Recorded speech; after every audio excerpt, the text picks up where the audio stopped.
In the wise words of Seneca, every new beginning comes from some other beginning's end. What if I told you that in just 7 days, you could become a completely different person? Not just a slightly improved version of yourself, but someone so transformed that even your closest friends and family would have to take a second look. This isn't some gimmick. This is a disciplined, calculated, and relentless approach to reinventing yourself from the inside out. You don't need years to change. You don't need to wait for the right time.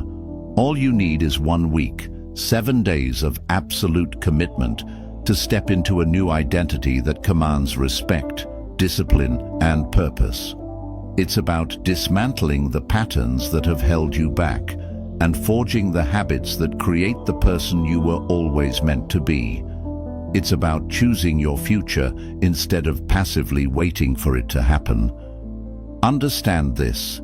People who make drastic changes don't wait for a perfect moment. They don't sit around hoping things will get easier. They seize the now. They realize that the version of themselves they dream of becoming isn't waiting for them in the distant future. It's built today, in this very moment. Transformation doesn't happen slowly over years. It happens in an instant, the moment you decide and follow it with unrelenting action. When this week is over, you will not be the same. Your mind, your body, your habits, they will shift to match the highest version of yourself. If you've ever wished for a reset button, this is it. But there's no room for hesitation, no half measures, no excuses.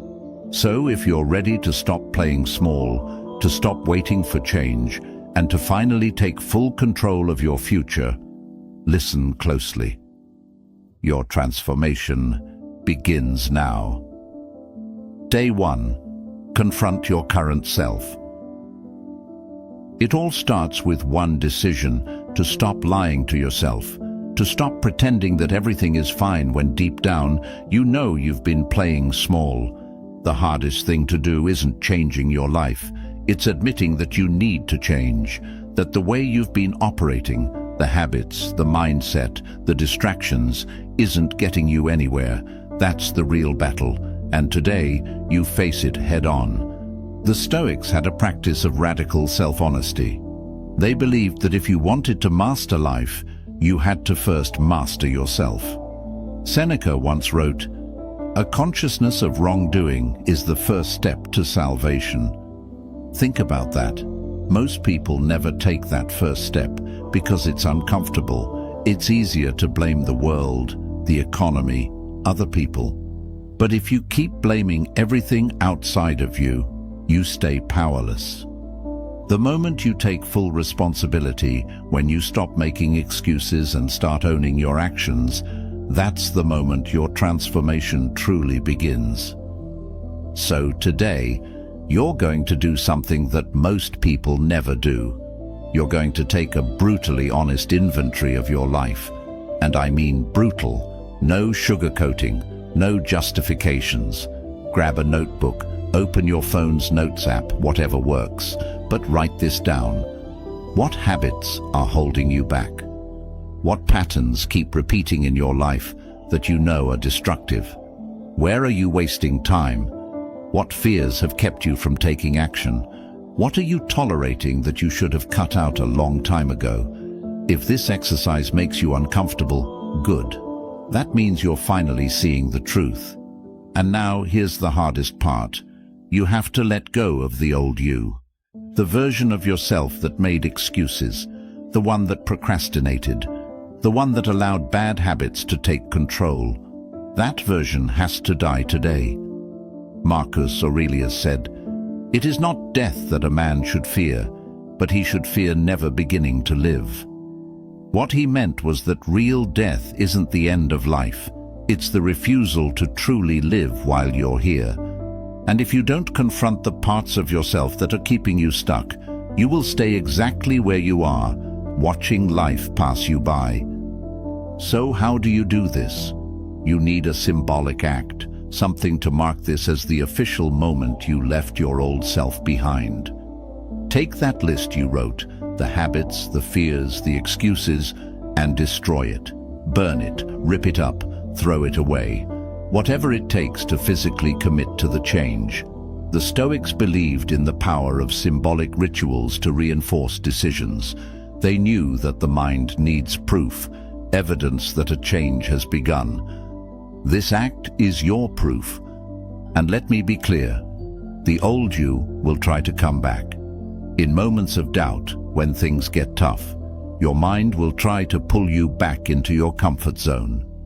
That's why every time an old habit resurfaces, you remind yourself, that's not me anymore. You don't negotiate. You don't entertain the thought. You shut it down. Because the only way to truly change is to burn the bridge to your past self, so there is no way back. Day 2. Reinvent your routine. Your habits are either working for you or against you. There's no in between. Every single day, the things you do, the routines you follow, and the choices you make are shaping your future. And most people, they don't even realize it. Now, I know restructuring your entire day might sound overwhelming, but trust me, it's about making those small, incremental changes that add up to huge transformations. Start with the morning. How you begin your day sets the tone for the rest of it. Think about it. If you start off rushed and chaotic, that's likely how you'll feel for hours afterward. But start calm, planned, and with purpose, and you maintain that control and focus throughout the day. So, tomorrow, when you wake up, take a moment. Just a few minutes. Sit at the edge of your bed, and like Seneca, who advocated for quiet reflection to prepare for the day's challenges, reflect on what you want to achieve today. Not just the tasks, but the personal attributes you want to embody. Once you've set your intentions for the day, make your bed. It's a simple task, but as Admiral McRaven shared in his famous speech, if you want to change the world, start by making your bed. It gives you the first accomplishment of the day and sets you up to keep achieving.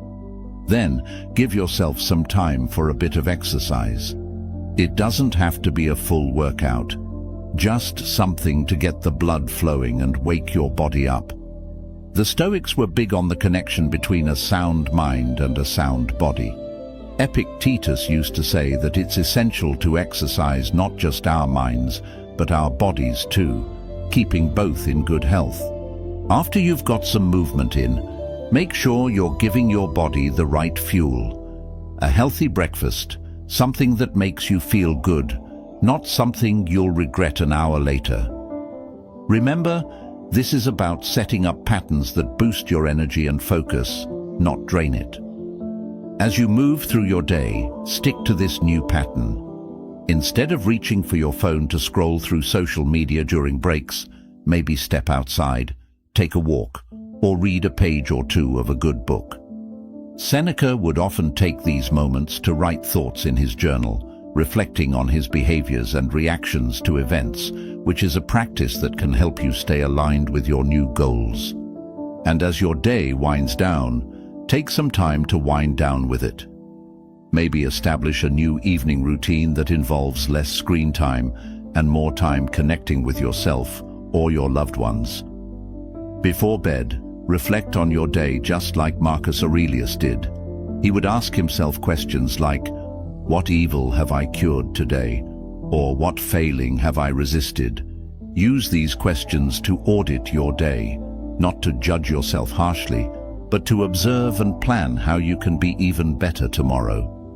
By revamping your daily routine like this, you're not just changing what you do, you're changing how you think. You're training yourself to live more deliberately, more stoically, with a clear focus on what you can control and letting go of what you cannot. Each day becomes a step towards becoming not just the person you want to be, but the person you are meant to be. So keep at it, each day, one day at a time, until these practices are not just something you do, but a part of who you are. Day 3. Physical transformation. Your body is the physical manifestation of your discipline. It reflects the choices you make every single day, whether you push yourself or let yourself slide. And here's a truth most people don't like to admit. The way you carry yourself, the way you move, the way you physically exist in the world, it all matters. Not just for aesthetics, but for who you are becoming. The ancient Stoics understood this deeply. They believed that if you wanted to master your mind, you had to start by mastering your body. Seneca once wrote, "The body should be treated more rigorously, that it may not be disobedient to the mind." In other words, control your body and your mind will follow. Most people think of physical transformation as just going to the gym or dieting, but it's so much bigger than that. It's about forging resilience, training yourself to endure discomfort and pushing through resistance, both in workouts and in life. The Stoics deliberately put themselves in uncomfortable situations to train for hardship.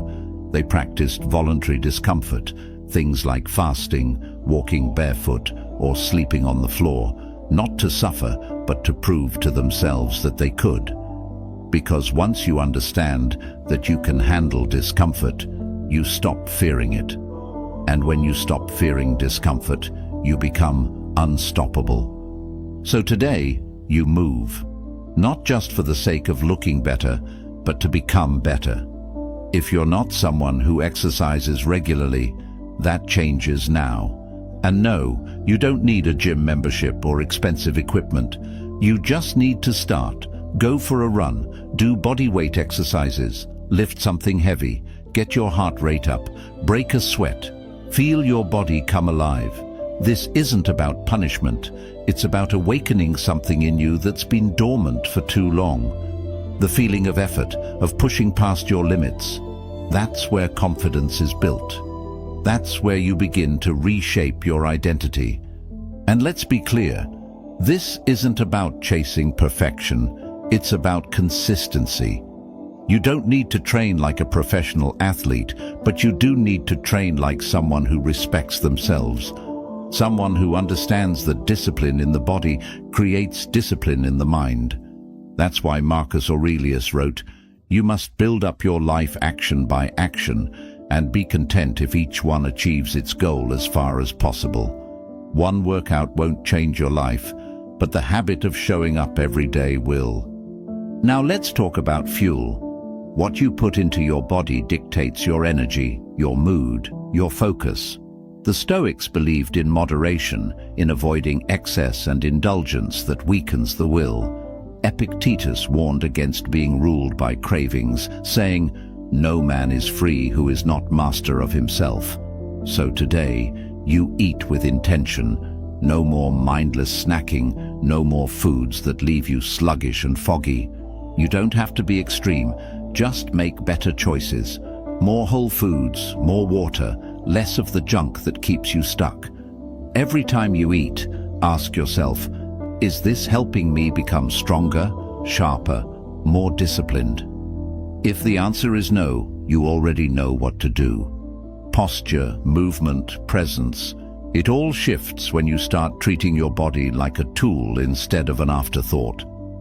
When you strengthen your body, you carry yourself differently.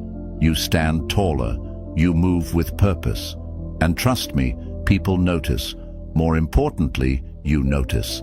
Because the stronger you become physically, the more unshakable you become mentally. Day 4. Challenge your mindset. Your mind is either your greatest weapon or your biggest weakness. It will either push you forward or hold you back. And the crazy thing, you get to decide which one it is. Most people go through life as prisoners of their own thoughts, trapped by invisible walls built from self-doubt, fear, and excuses. They tell themselves stories, "I'm not good enough, I'm not lucky enough, I'm not capable enough," until those stories become their reality. But here's the truth. Your mind is just a collection of patterns, beliefs, and habits. And just like any bad habit, negative thinking can be broken. That's exactly what today is about.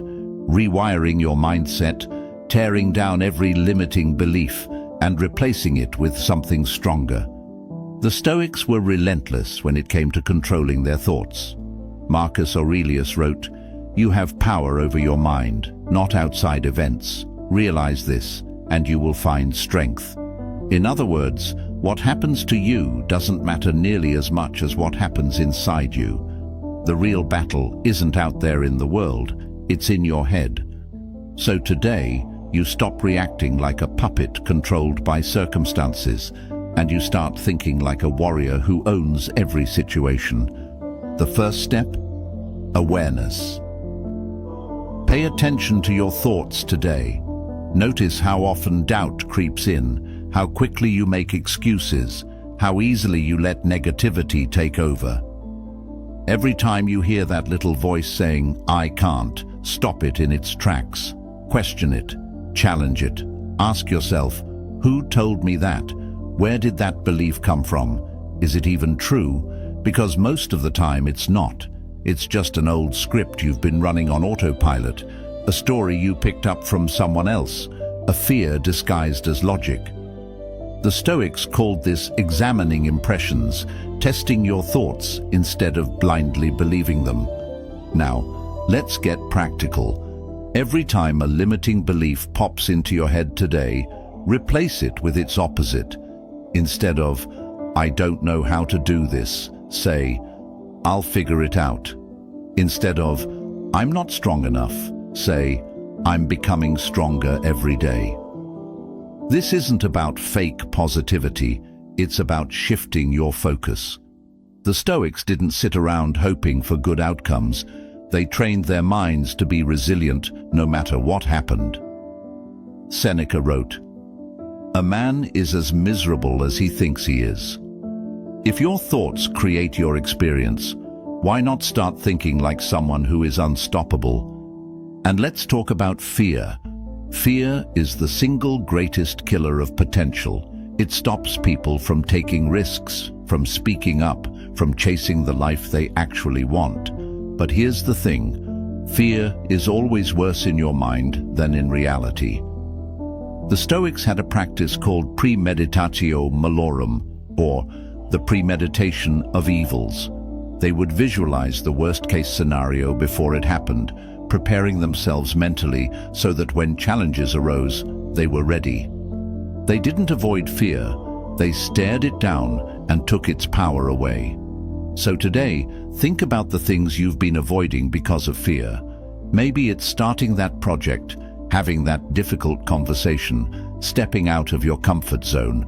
Whatever it is, picture the absolute worst-case scenario. Now, ask yourself, could I survive that? Could I handle it? The answer is almost always yes. Once you realize that, fear loses its grip. Another thing that keeps people stuck? Complaining. Complaining is mental poison. It shifts your focus from what you can control to what you can't. Marcus Aurelius had a rule: don't waste time blaming, whining, or wishing things were different.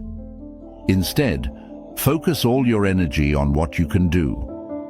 So today, catch yourself when you complain, whether it's out loud or just in your thoughts, and stop immediately. Ask yourself, what's one action I can take to fix this? If there's nothing you can do, then accept it and move on. No more wasted energy. Day 5. Strengthen relationships. No matter how strong, disciplined, or successful you become, if you neglect the people around you, you'll always feel like something is missing. Because here's the truth: we are built for connection. Even the most independent, self-sufficient person needs relationships that challenge them, support them, and make them better. The Stoics understood this deeply. Marcus Aurelius, despite being the most powerful man in the Roman Empire, constantly reminded himself that he was just one piece of a greater whole. He wrote, "We were born for cooperation, like feet, like hands, like eyelids, like the rows of the upper and lower teeth." In other words, trying to do life alone isn't strength, it's weakness. But let's be real, relationships aren't always easy. People are messy, unpredictable, and sometimes frustrating. And maybe you've convinced yourself that you're better off keeping to yourself, avoiding the hassle. But if you think about it, the greatest moments of your life, the ones that truly meant something, weren't about money, achievements, or status. They were about people. The late-night conversations that changed your perspective. The friend who showed up when you needed them most. The mentor who pushed you to think bigger. These moments weren't about what you had.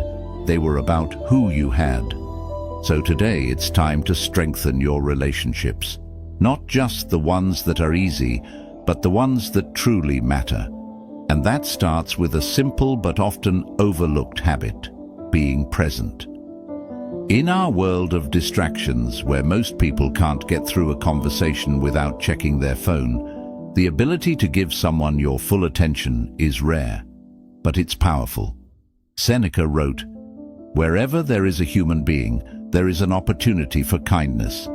That means every interaction, whether it's with a friend, a co-worker, or even a stranger, is a chance to be intentional, to connect, to leave someone better than you found them. Start with the people closest to you. When was the last time you had a deep conversation with your parents, your siblings, your best friend? Not the quick, "How's it going?" but a real, meaningful talk. Call them, meet up with them, ask them questions and actually listen to their answers. Because here's something most people don't realize. Everyone is fighting a battle you know nothing about. Even the strongest, most put-together people have struggles they don't talk about. And sometimes the smallest act of kindness, the simplest, "Hey, I've been thinking about you," can make more of a difference than you'll ever know. Now, let's talk about the people you surround yourself with. Because not all relationships are worth keeping. Some people lift you up, challenge you, make you better. Others drain your energy, fill your head with negativity, and keep you stuck in old patterns. The Stoics were ruthless about this. Epictetus said, "The key is to keep company only with people who uplift you, whose presence calls forth your best." Take a hard look at the people in your life. Are they pushing you toward the person you want to become, or are they holding you back? If it's the latter, it's time to distance yourself. That doesn't mean you have to cut people off cold, but it does mean being intentional about who gets your time and energy. Because time is your most valuable resource, and who you spend it with determines the direction of your life. And finally, don't just strengthen relationships, build new ones. If you don't have people in your life who inspire and challenge you, go find them. Join a new community. Reach out to someone you admire. Put yourself in places where high-level people gather. The Stoics believed in seeking wisdom from others, learning from those who have walked the path before you. Seneca was a mentor to Nero. Epictetus was a teacher to many. No one grows in isolation. If you want to become the best version of yourself, you need to surround yourself with people who reflect that version. Day 6. Plan for the future. Most people drift through life without a plan. They wake up, go to work, pay their bills, scroll through their phones, and repeat year after year, without ever asking themselves, where am I actually going? They let life happen to them instead of deciding where they want to go. But here's the thing, if you don't have a direction, you'll never get anywhere. The Stoics were big on this. Marcus Aurelius wrote, "A man's life is dyed by the color of his thoughts." What you focus on, what you plan for, and what you consistently work toward, that's what shapes your future. And if you're not clear on what that future looks like, you'll end up stuck in the same cycles, wondering why nothing ever changes. By now, you've spent the past 5 days tearing down old habits, sharpening your mind, and strengthening your body. But transformation isn't just about becoming better. It's about building a future that reflects that new version of you. And that doesn't happen by accident. It happens by planning, intentionally, strategically, and with absolute clarity. Seneca said, "If one does not know to which port one is sailing, no wind is favorable." Think about that. If you don't have a clear goal, it doesn't matter how much effort you put in, you'll just keep drifting. So today we fix that. It's time to take control of your future and design it with purpose. And don't say, "I don't know what I want." You do. You just haven't given yourself the time or permission to be honest about it. So start with this question. If everything in my life aligned perfectly in the next 5 years, what would it look like? Not just in a vague, "I want to be successful" kind of way. Be specific. Where are you living? What kind of work are you doing? What does your day look like? Who is around you? How do you feel waking up in the morning? The clearer you are, the easier it is to move toward that vision. Now take that 5-year vision and break it down. What needs to happen in the next year to get closer to that? What needs to happen in the next 6 months? The next month? The next week? Most people get stuck because they only dream about the future. They don't create a system for actually getting there. But planning is useless without execution. Marcus Aurelius had a rule: act according to reason, not impulse. That means setting a strategy and following through with discipline, not just when it's convenient, but every single day. And here's a key point: your plan needs to be flexible. The Stoics understood that no matter how much you prepare, life is unpredictable. You'll face setbacks. Unexpected challenges will come up. But that's not a reason to stop. It's a reason to adapt. Epictetus said, "Circumstances don't make the man, they reveal him." So when things don't go as planned, adjust. Find another way. Keep moving forward. The people who succeed aren't the ones with the perfect plan. They're the ones who stay committed no matter what. Day 7. Reflect and reset. The Stoics believed deeply in the power of reflection. Every night before he slept, Seneca would review his day, asking himself, "What did I do well? What could I have done better? What lessons did I learn?" This wasn't about self-judgment. It was about self-mastery, about making sure that each day wasn't wasted, but instead used as a building block for something greater. And that's exactly what today is about. Looking back, not with guilt or regret, but with clarity and purpose. So ask yourself, what changed this week? Look at your habits. How do you feel compared to a week ago? Look at your mindset. Are you thinking differently? Look at your confidence. Are you walking with more purpose? If you really committed to this process, the answer should be obvious. But there's something else to reflect on too: the resistance. Because let's be honest, this wasn't easy. There were moments where you wanted to quit, where your old habits tried to pull you back, where the voice of doubt crept in, whispering that this was pointless, that you'd never really change. That voice isn't gone, and it probably never will be. But the difference now? You don't listen to it anymore. Epictetus said, "Progress is not achieved by luck or accident, but by working on yourself daily." And that's the key. This week wasn't a magic trick. It wasn't about a quick fix or instant results. It was about momentum, about proving to yourself that change is possible when you stop waiting and start moving. But momentum only lasts if you keep it going. So now, the real question is, what happens next? Because let's be clear, if you don't actively continue this work, your old self will creep back in. You'll slip into familiar patterns, and before you know it, a week will pass, then a month, then a year, and you'll wake up wondering how you ended up exactly where you started. That's what happens to most people. They get a taste of change, but they don't lock it in. They don't create systems to sustain it. And that's why today isn't just about reflecting, it's about resetting. solidifying these new habits so they become part of you, not just something you tried once. Marcus Aurelius reminded himself daily, waste no more time arguing about what a good man should be. Be one. You already know what needs to be done. You already are the person you want to be. You just have to keep showing up as them. That means continuing the habits you built this week, continuing to push yourself, continuing to eliminate distractions, challenge your mind, strengthen your body, and surround yourself with people who elevate you. You've proven that change isn't something that happens to you. It's something you create. The habits you build, the choices you make, the way you carry yourself, all of it shapes the person you're becoming. And now, the only question left is, will you keep going? Most people will wait. They'll tell themselves someday, but not you. You know better. You've already started.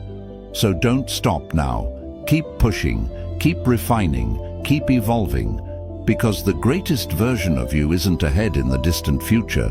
It's right here, waiting for you to claim it. If you're ready for the next step, watch one of the videos on your screen right now. And as always, thank you for being a part of Stoic Journal.